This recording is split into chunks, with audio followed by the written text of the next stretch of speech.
Padre Celestial, tu pueblo se haya reunido al comenzar las horas de tu santo sábado para tributarte la honra, la gloria y la alabanza que tú te mereces como nuestro Dios, como nuestro gran Creador.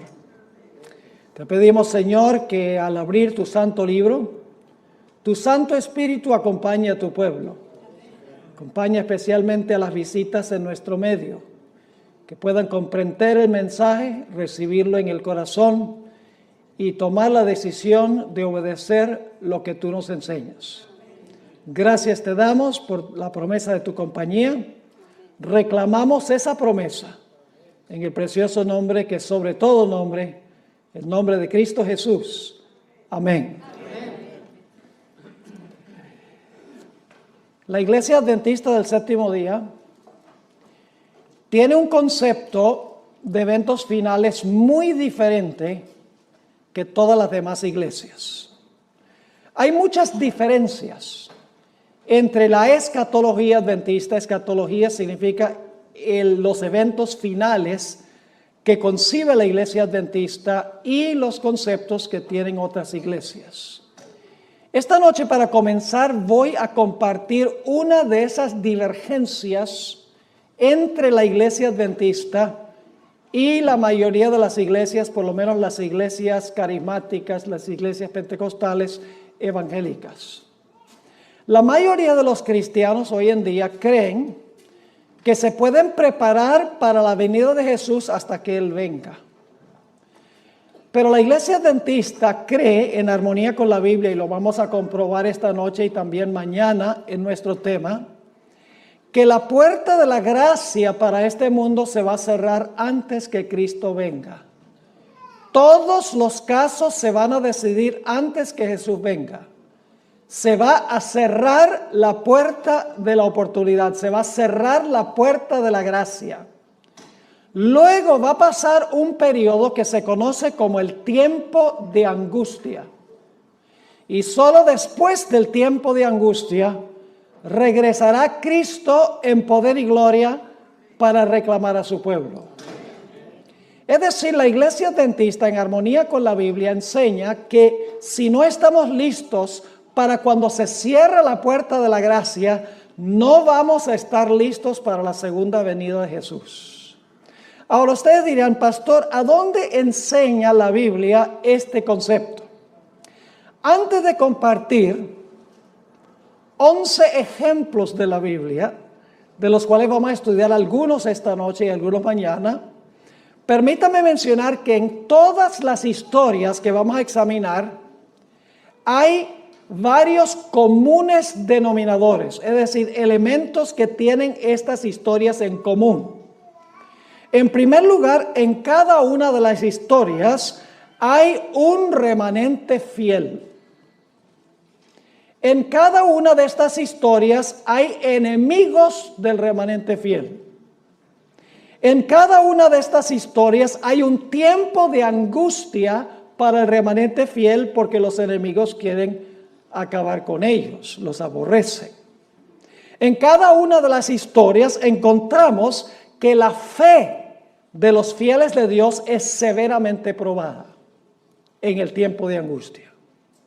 En cada una de estas historias notamos que Dios se demora en responder a las oraciones de su pueblo, porque su pueblo ora que Dios por favor los libre de manos de sus enemigos, pero Dios no responde inmediatamente. Dios demora en responder a las plegarias de su pueblo. Y el último punto que tienen todas estas historias en común es que finalmente Dios interviene después de la demora para librar a su pueblo. Repito nuevamente los elementos que tienen en común estas historias. Número 1, un remanente fiel. Número 2, un enemigo o enemigos del remanente.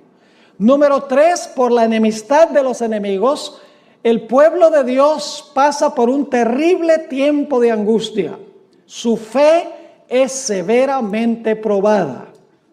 Dios no responde inmediatamente, demora en responder a las plegarias de su pueblo para que Dios los libre. Pero finalmente Dios interviene y libra a su pueblo del tiempo de angustia o la crisis por la cual estamos pasando. Ahora, la historia que ilustra mejor que cualquier otra historia este proceso que acabo de describir es una historia que encontramos muy temprano en la Biblia. Es una historia que encontramos en el libro de Génesis.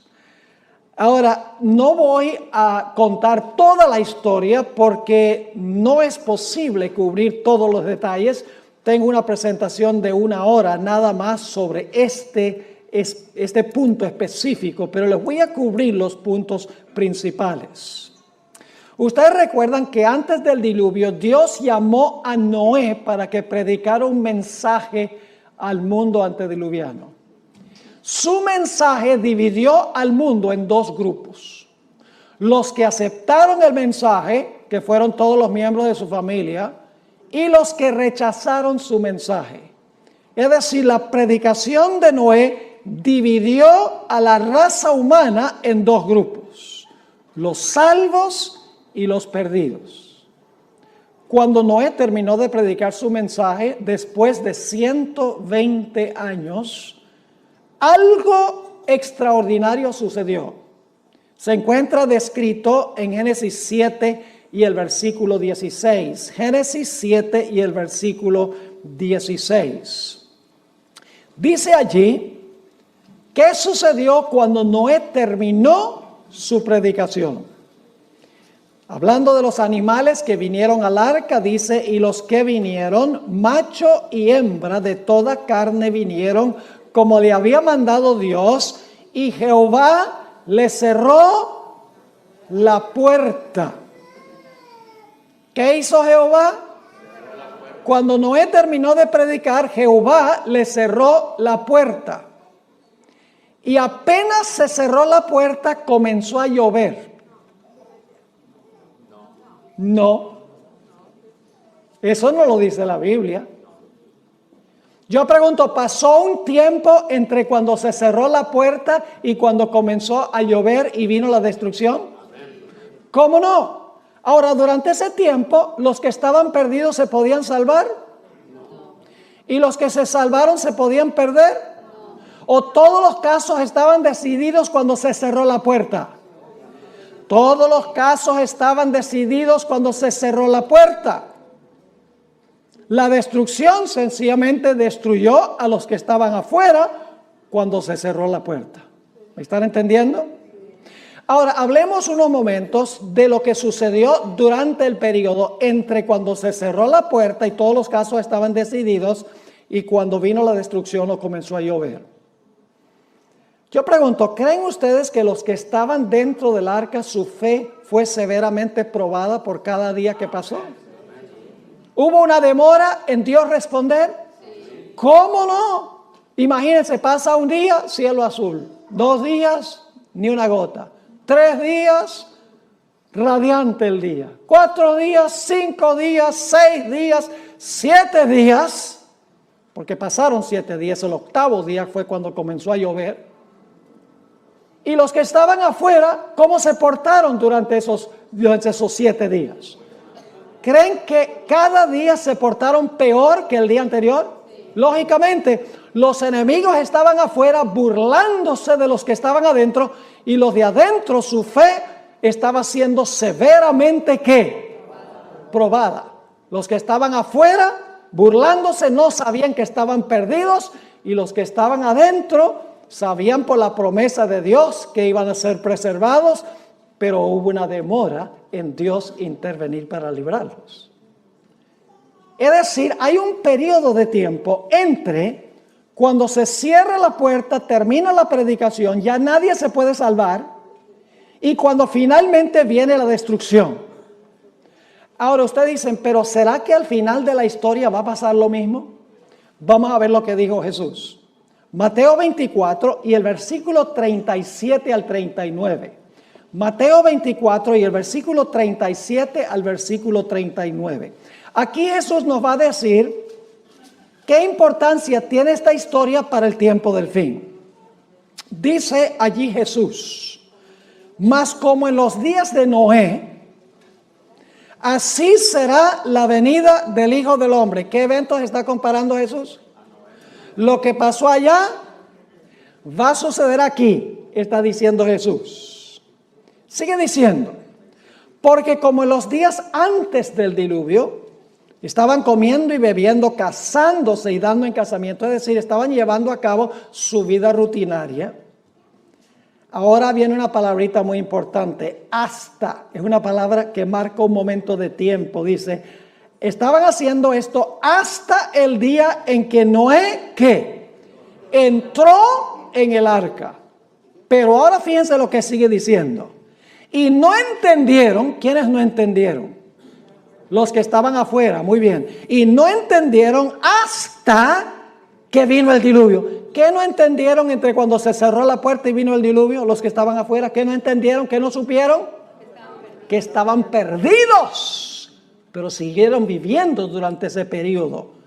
Dice, hasta que vino el diluvio y se los llevó a todos, y luego dice, así será también la venida del Hijo del Hombre.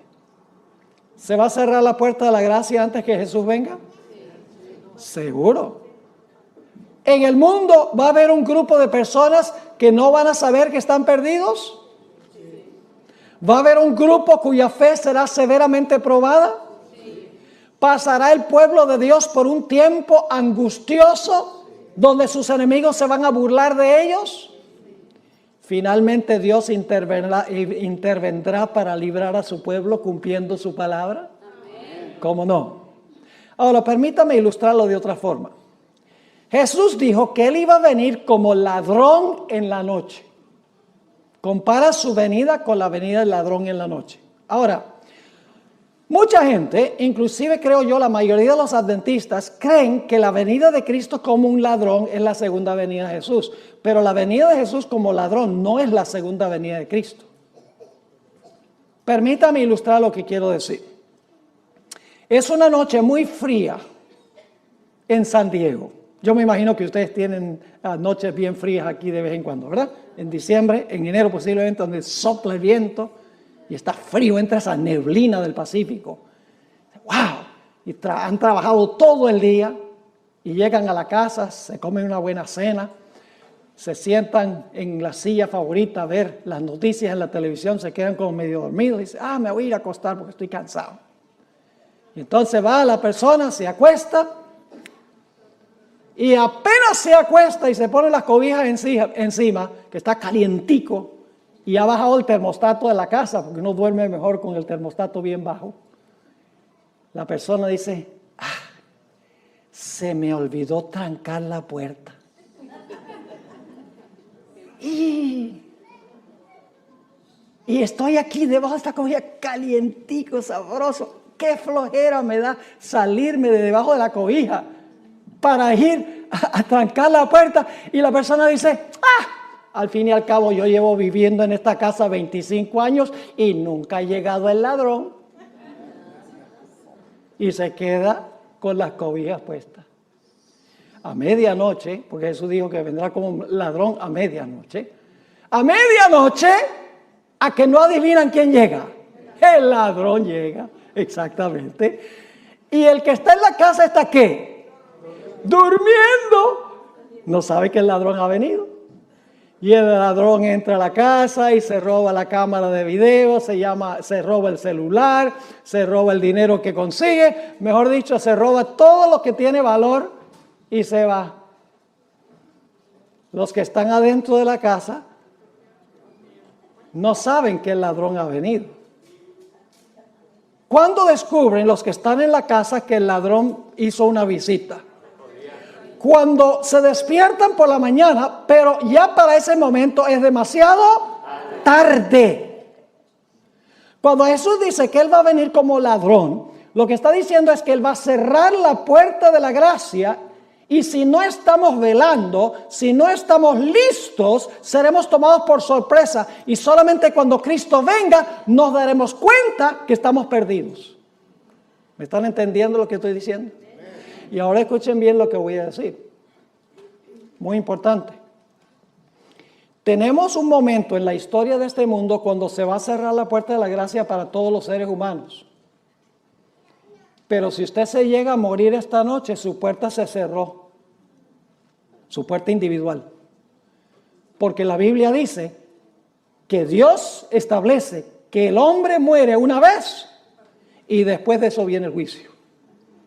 Es decir, no podemos decir, bueno, yo me voy a preparar y voy a estar listo cuando se cierre la puerta de la gracia. O yo voy a demorar porque la puerta de la gracia no se va a cerrar todavía porque no ha llegado la ley dominical. Y entonces llegamos a morir esta noche antes que llegue la ley dominical, antes que se cierre la puerta y de todas maneras se cerró la puerta. Porque en el momento de la muerte, ese es el fin. ¿Me están entendiendo este asunto? Ahora vamos a repasar. En los días de Noé, ¿hubo un remanente fiel? ¿Quién? Noé y su familia. ¿Había enemigos de ellos? ¿Quiénes? Los que estaban afuera. ¿Pasaron por un tiempo de angustia? ¿Los que estaban adentro? ¿Cómo no? ¿Su fe fue probada? Sí. ¿Hubo una demora en Dios librarlos de sus enemigos? Pero pregunto, ¿finalmente Dios intervino y el pueblo fue librado? Exactamente. Ven, todos los elementos están en esa historia. Ahora quiero que vayamos a otro ejemplo que encontramos en el Antiguo Testamento. Vamos a Daniel, el capítulo 12 y el versículo 1. Ya que tenemos el patrón, ya que tenemos el modelo de cómo funciona esto con los comunes denominadores, ahora queremos examinar varias historias que nosotros encontramos en las Escrituras, además de la historia que usamos del diluvio y de la venida del ladrón. Daniel 12 y el versículo 1. Ahora, antes de leer este versículo, necesito darles un poquito del contexto. Si ustedes leen el capítulo anterior, el capítulo 11, los versículos 44 y 45, van a descubrir que se habla allí de un poder que se denomina el Rey del Norte. Ahora, no se confundan sobre quién es el Rey del Norte que viene a atacar al pueblo de Dios, porque dice que va a salir para destruir y aniquilar a muchos. Es decir, es un poder perseguidor que va a tratar de acabar con el pueblo de Dios. Ustedes pueden leerlo ahí en Daniel 11, 44 y 45. Ahora escuchen.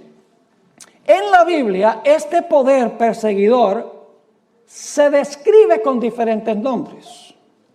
Por ejemplo, en Daniel 7 se le llama el cuerno pequeño. En Apocalipsis 13 se le llama la bestia. En 2 de Tesalonicenses 2 se le llama el hombre de pecado.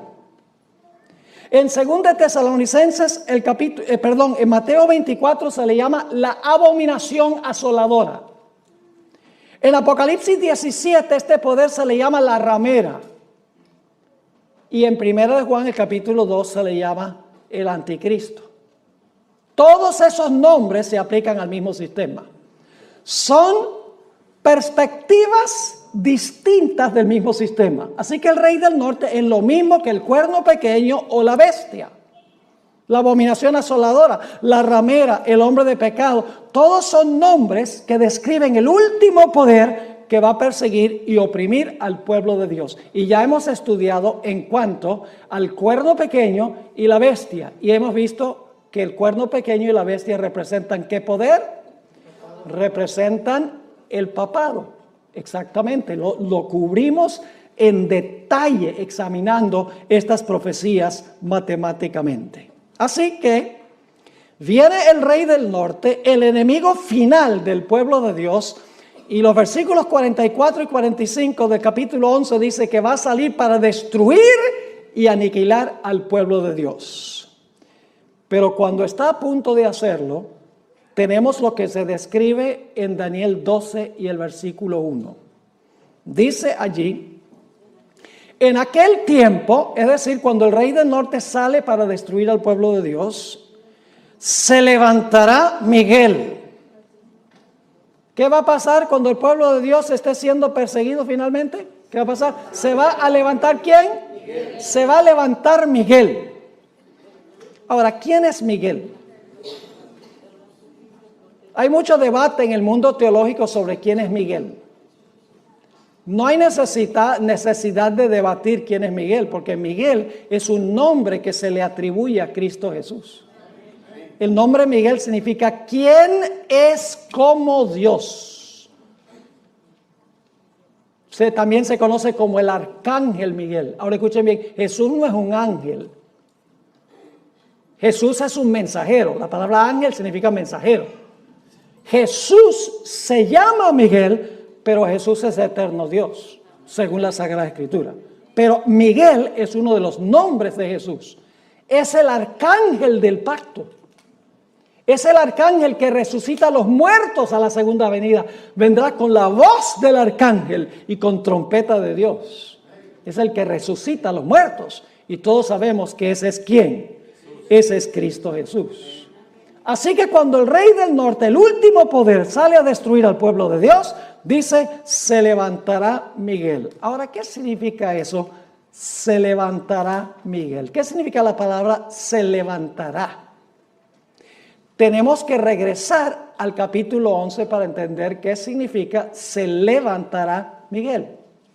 Vamos a Daniel, el capítulo 11 y el versículo 2 y el versículo 3. Daniel 11 y el versículo 2 y el versículo 3. Ahora, lamentablemente, en la traducción no se traduce la palabra igual, pero es la idéntica palabra hebrea que se usa en Daniel 12:1. Levantará es la mismita palabra que vamos a ver en los versículos 2 y 3 del capítulo 11. Fíjense lo que dice allí. Y ahora yo te mostraré la verdad. He aquí que aún habrá 3 reyes en Persia. Esa palabra habrá se podría traducir, se levantarán 3 reyes en Persia. ¿Qué significa eso? Que de aquí en adelante se levantarán 3 reyes en Persia. Significa que después de eso van a reinar 3 reyes en Persia, ¿sí o no? Van a ocupar el trono 3 reyes en Persia. Se van a levantar para gobernar. Ahora, note que sigue diciendo aquí, ahora yo te mostraré la verdad, he aquí que aún habrá o se levantarán 3 reyes en Persia, y el cuarto se hará de grandes riquezas más que todos ellos, y al hacerse fuerte con sus riquezas, levantará a todos contra el reino de Grecia. Y luego dice, se levantará luego un rey valiente. Esa palabra levantará es la mismita palabra que se usa en Daniel 12:1. ¿Qué significa eso? Que se levantará luego un rey valiente. Significa que un rey valiente va a comenzar ¿a qué? A reinar o a gobernar. Así que dice, el cual dominará con gran poder y hará su voluntad. Así que, ¿qué significa cuando dice que Miguel se levantará? Significa que Miguel va a comenzar a reinar. ¿Me están entendiendo lo que estoy diciendo? Ahora escuchen bien. ¿Qué es el reino de Cristo? Generalmente nosotros pensamos del reino de Cristo en términos geográficos. Decimos, el reino de Cristo es este mundo, es este planeta. Pero ¿saben lo que es el reino de Cristo? El reino de Cristo se compone de los sujetos de su reino. De los fieles que pertenecen a su reino. Ahora yo pregunto, ¿cómo se determina quién es un fiel miembro del reino de Jesús? ¿Cuándo se determina quiénes son fieles miembros del reino de Jesús? Se determina en otra doctrina que en realidad ninguna iglesia enseña, sino la iglesia adventista. Se determina en el juicio investigador antes de la segunda venida de Jesús. Antes que Jesús venga, se van a investigar los casos de todos los que profesaron el nombre de Jesús. Todos los que dijeron seguir a Jesús, se van a examinar sus casos para ver si su profesión es genuina o no. Y usted dice, ¿por qué se va a hacer eso? Bueno, déjenme preguntarles, ¿en la iglesia hay trigo y cizaña? ¿Sí? ¿La cizaña se parece al trigo?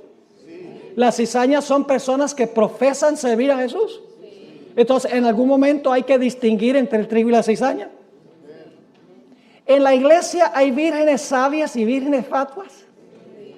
¿Las fatuas también profesan seguir a Jesús? Sí. Tienen lámparas y las lámparas tienen aunque sea un poquito de aceite.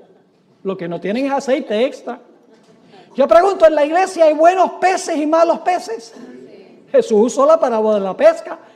Digo, nosotros somos los pescadores, el barco es la iglesia y el tirar la red es la predicación del evangelio. Y cuando usted tira la red, usted pesca solo pececitos buenos. No.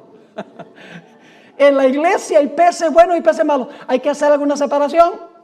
Yo no les voy a contar la historia, pero cuando yo crecí en Venezuela, íbamos a una isla que se llama Margarita, en vacación, nosotros la familia, y nos gustaba ir a una playa que se llamaba El Tirano, a donde entraban los pescadores tempranito por la mañana. ¿Y saben qué hacían? Llegaban a la playa con las redes, y las redes tenían toda clase de animal marino. Tenían tiburones pequeños, estrellas de mar, tenían pulpos, tenían un pez así con una cabeza bien grande, con un cuerpo así delgadito, le dicen sapo allá, que tenía unas púas así venenosas, era como un bagre. Y los pescadores se sentaban en la orilla y tenían una canasta para los peces buenos y otra canasta para los peces malos, o por los animales marinos malos. Había que hacer una obra de ¿qué? De separación. La red del evangelio reúne peces buenos y peces malos, pero en el juicio Cristo examina para ver quién es quién. Yo pregunto, ¿en la iglesia hay personas que tienen apariencia de piedad, pero en realidad no tienen el poder de la piedad? Lo dice el apóstol Pablo. Yo pregunto, ¿inclusive hay ministros que se disfrazan como ministros de justicia? El apóstol Pablo lo dice. Yo pregunto, ¿hay personas inclusive que dicen Señor, Señor, y echan demonios, y dan profecías, y hacen milagros? Que Jesús va a decir, yo no los conozco a ustedes, apartados de mí, obradores de maldad. ¿Entienden por qué Cristo tiene que hacer una obra de separación antes de la segunda venida? Él tiene que demostrar quiénes son súbditos de su reino antes de regresar.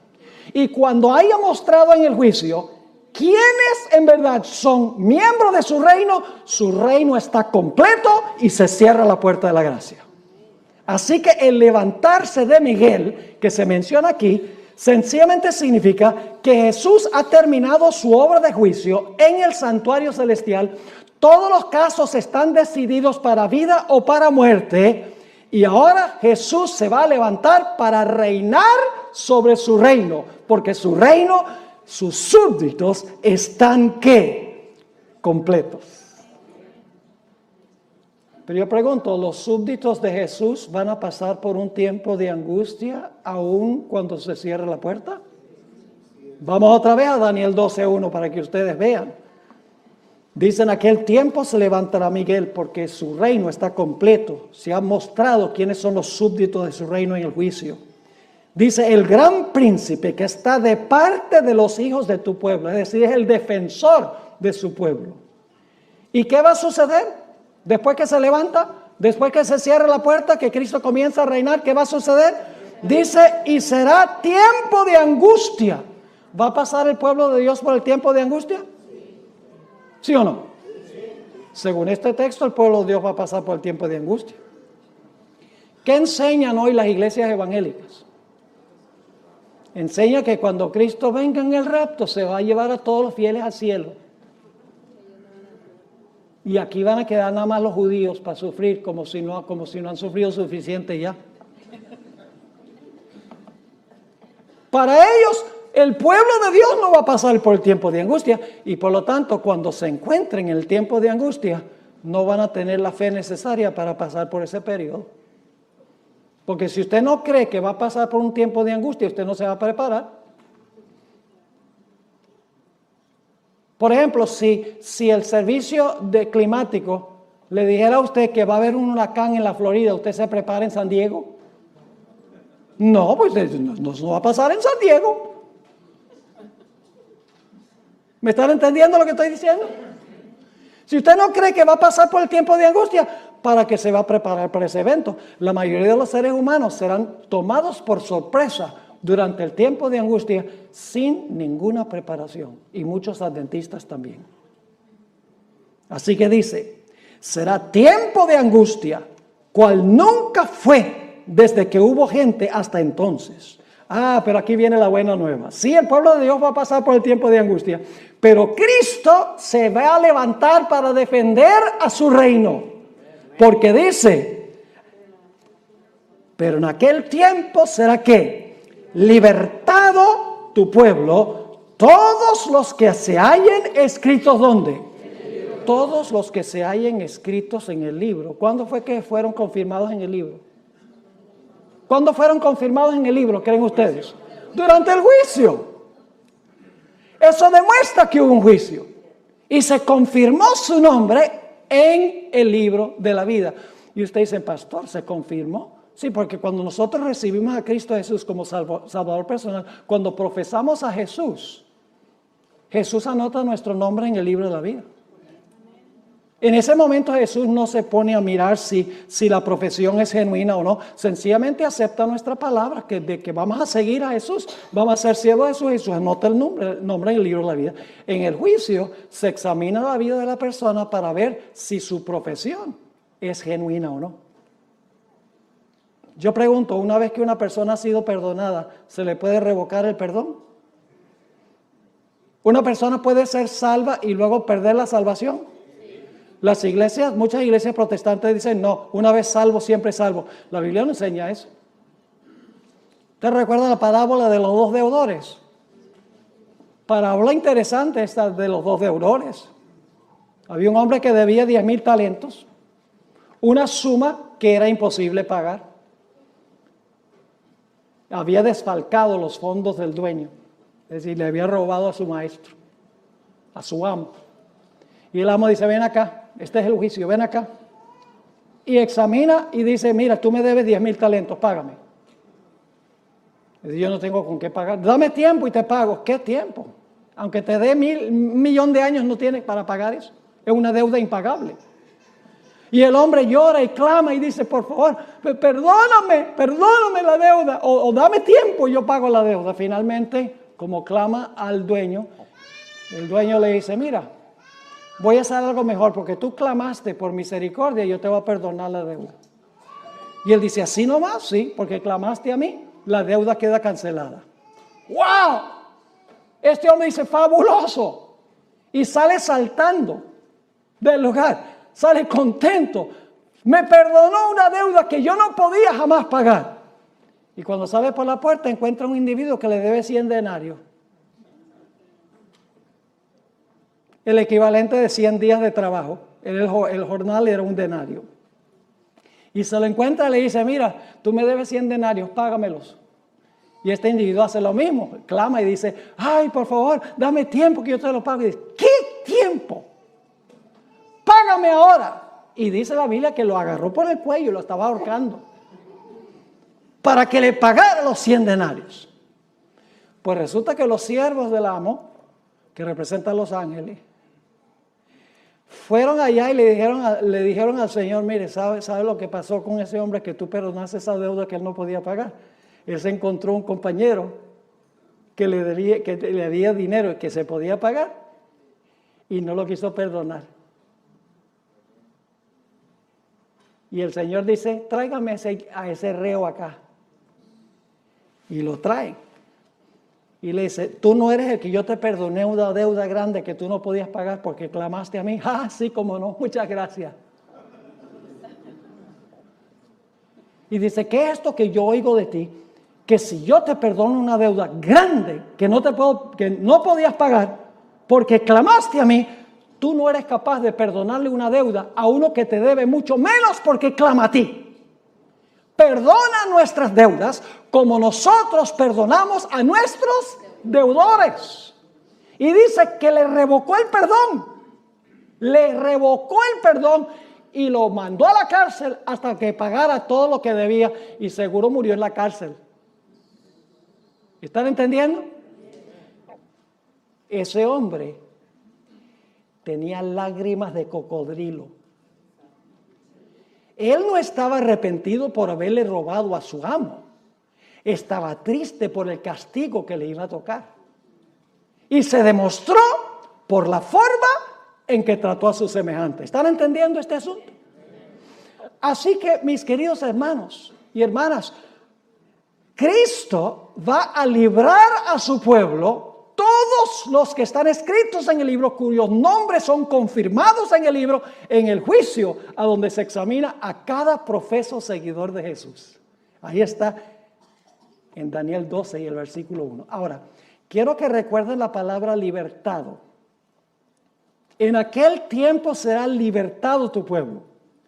Mañana vamos a hablar un poquito más de esta palabra. Saben que en Daniel la palabra libertado se encuentra solamente en 3 capítulos de Daniel. En Daniel 12:1, que leímos. En Daniel 3, los jóvenes que fueron echados al horno de fuego. Y en Daniel 6, cuando Daniel fue echado al foso de los leones. Los únicos lugares en el libro de Daniel a donde se usa la palabra librado o librar. Entonces debe haber una conexión entre Daniel 12:1 y Daniel 3 y Daniel 6. ¿Están conmigo hasta ahora? Ahora vamos a otra historia de la Biblia.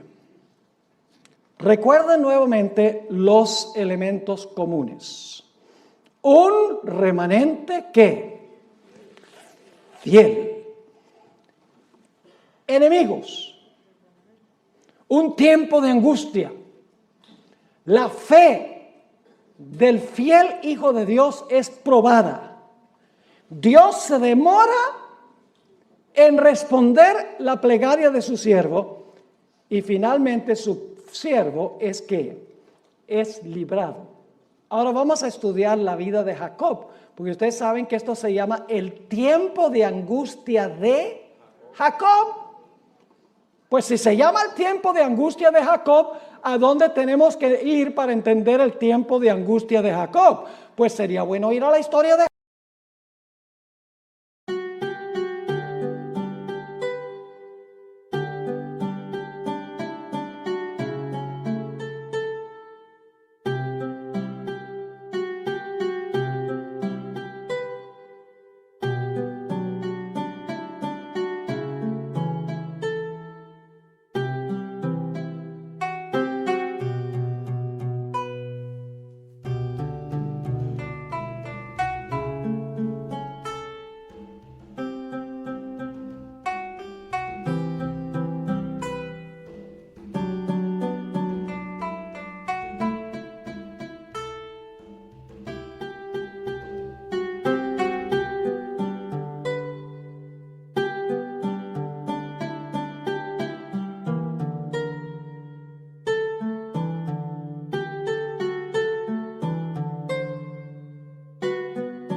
si es el tiempo de angustia de Jacob.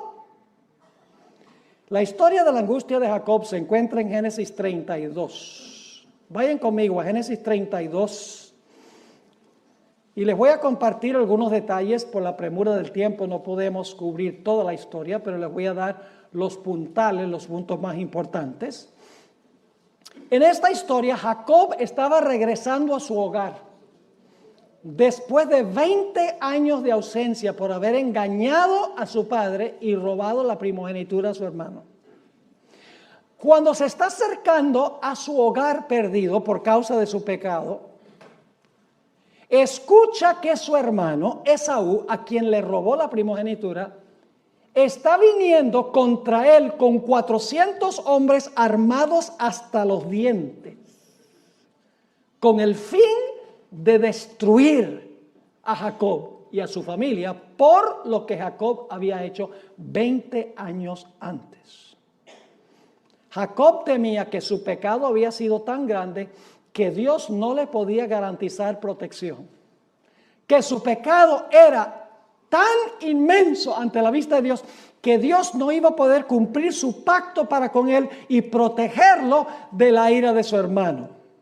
Y por lo tanto nos dice la historia que Jacob fue a la orilla del arroyo de Jaboc y allí vació su corazón en oración a Dios. Pidió a Dios dos cosas. Uno, dame la seguridad del perdón. Dame la seguridad de que tú me aceptas, de que mi pecado ha sido perdonado. Y luego dice, con esa certeza, dame la seguridad que tú vas a protegerme de la enemistad de mi hermano, que viene con los 400 hombres con la intención de destruirme junto con mi familia. Vamos a leer la historia, como se encuentra en Génesis 32, 9 al 11. Aquí se describe la oración de Jacob. Y aparece otra vez la palabra clave.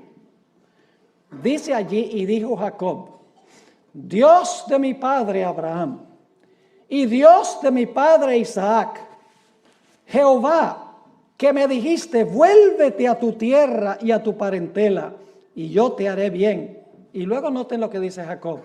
Menor soy yo que todas las misericordias y que toda la verdad que has usado para con tu siervo.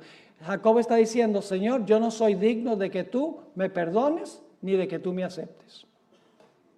Y luego sigue diciendo, pues con mi cayado pasé este Jordán y ahora estoy sobre 2 campamentos. Y luego, ¿cuál es la palabra del versículo 11? ¿De quién? De la enemistad del hermano. ¿Tiene Jacob un enemigo, sí o no? Sí. Él es el remanente fiel. Él tiene un enemigo.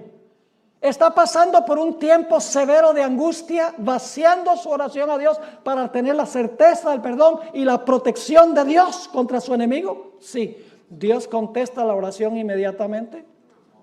No, eso lo vamos a ver en un momento, pero finalmente Dios interviene y lo libra de la ira de su hermano. Vamos a notar que cuando Jacob está a la orilla del arroyo Jaboc, de repente viene un individuo y empieza a luchar con él. Y él cree que es un enemigo y empieza a luchar con este misterioso personaje. Cuando estaba muy cerca de la mañana se dio cuenta que no estaba luchando con un mero ser humano, que estaba luchando con el ángel del pacto. Estaba luchando con Jesús. Lo vamos a ver en unos momentos. Estaba luchando con Jesús. Y cuando estaba por amanecer, Jacob le dice a este personaje, Señor, dame la seguridad del perdón. Dame la seguridad que me vas a proteger de la ira de mi hermano, que no vamos a perecer. Y el ángel le dice, suéltame, que amanece. Me voy. ¿Y qué hace Jacob? Jacob dice, nada de eso. Se aferró de él y dijo, no te soltaré hasta que me bendigas. Y luego otra vez el ángel dice, suéltame, porque amanece. Jacob dice, no way. No te soltaré hasta que me des la certeza del perdón y que tú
me vas a proteger de manos de mi enemigo. Y nos dice la historia que en ese lugar el ángel bendijo a Jacob. Y luego le cambió el nombre porque su carácter había cambiado. Dios le dijo, tu nombre no será más llamado suplantador. Jacob significa suplantador, alguien que procura robarle el puesto a otro. Sino que tu nombre será llamado Israel, porque has luchado con Dios y con los hombres y has prevalecido. Leamos la historia como se relata en Génesis 32, 24 al 30. Génesis 32 y el versículo 24. Así se quedó Jacob solo y luchó con él un varón hasta que rayaba el alba. Y cuando el varón vio que no podía con él, tocó en el sitio del encaje de su muslo y se descoyuntó el muslo de Jacob mientras que con él luchaba. Y dijo el personaje, déjame porque raya el alba. Y Jacob le respondió, no te dejaré si no me bendices. Y el varón le dijo, ¿cuál es tu nombre? Y él respondió, Jacob. Y el varón le dijo, no se dirá más tu nombre Jacob, sino Israel, que significa príncipe de Dios. Porque has luchado con Dios y con los hombres y has, ¿qué? Vencido.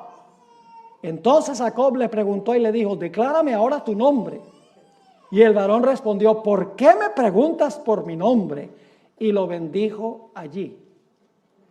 Ahora, ¿quién fue este personaje con quien luchó Jacob toda la noche para tener la seguridad del perdón y la seguridad de la protección contra la ira de su hermano? La Biblia lo describe de dos formas. Noten el libro de Oseas, el capítulo 12 y el versículo 4, ¿con quién fue que luchó Jacob? Oseas 12 y el versículo 4. Interesante este texto, ¿verdad que sí? Dice, ¿venció a quién? ¿Jacob venció a quién? Venció al ángel y prevaleció. Lloró y le ¿qué? Y le rogó. En Betel le halló y allí habló con nosotros. ¿Con quién estaba luchando Jacob? Dice que estaba luchando con el ángel. Lloró y rogó al ángel, dice aquí. Y usted dice, entonces, ¿el que estaba luchando con Jacob era el ángel? Sí, era el personaje que en el Antiguo Testamento se le llama el ángel de Jehová. Jesús. Ahora vuelvo a decir que el ángel de Jehová no es un ángel, no es una criatura. El ángel de Jehová es Jesús. Y Jesús es eterno Dios. Pero en el Antiguo Testamento se le llama el ángel o el mensajero de Jehová. Y ustedes dicen, ¿cómo sabe que ese ángel en realidad era Jehová? Por el nombre que Jacob le puso al lugar. Noten Génesis 32 y el versículo 30, el nombre que le dio Jacob a ese lugar. Dice en Génesis 32, 30, y llamó Jacob el nombre de aquel lugar, ¿qué cosa? Peniel. ¿Sabe lo que significa la palabra Peniel? Viene de dos palabras hebreas, pen y el. Significa rostro de Dios. ¿Cómo llamó Jacob el lugar donde luchó con el ángel? El rostro de Dios. ¿Por qué razón? Dice, porque dijo, vi a Dios cara a cara y fue, ¿cuál es la palabra clave ahí? Fue librada mi alma. ¿Están captando la perspectiva? Ahora yo pregunto, al final de la historia, ¿los enemigos del pueblo de Dios van a venir en contra de ellos? ¿Ustedes creen? ¿El pueblo de Dios va a clamar día y noche para que Dios los libre de manos de sus enemigos? ¿Su fe será severamente probada? Ciertamente que sí. El pueblo de Dios finalmente se la ha librado de la ira de la bestia, de su imagen y de la prueba sobre su marca. ¿Cómo no? Ahora queremos ir a otro ejemplo del Antiguo Testamento. El cautiverio de Israel en Babilonia. Permítanme mencionarles los elementos claves antes de leer el pasaje.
Que se encuentra en Jeremías, el capítulo 30, y vamos a leer Jeremías 30 y empezando con el versículo 5. Escuchen bien el marco histórico. El remanente fiel en esta historia es el pueblo de Israel. El enemigo del pueblo de Israel en esta historia es Nabucodonosor y los babilonios, que llevaron al pueblo de Dios cautivo a Babilonia.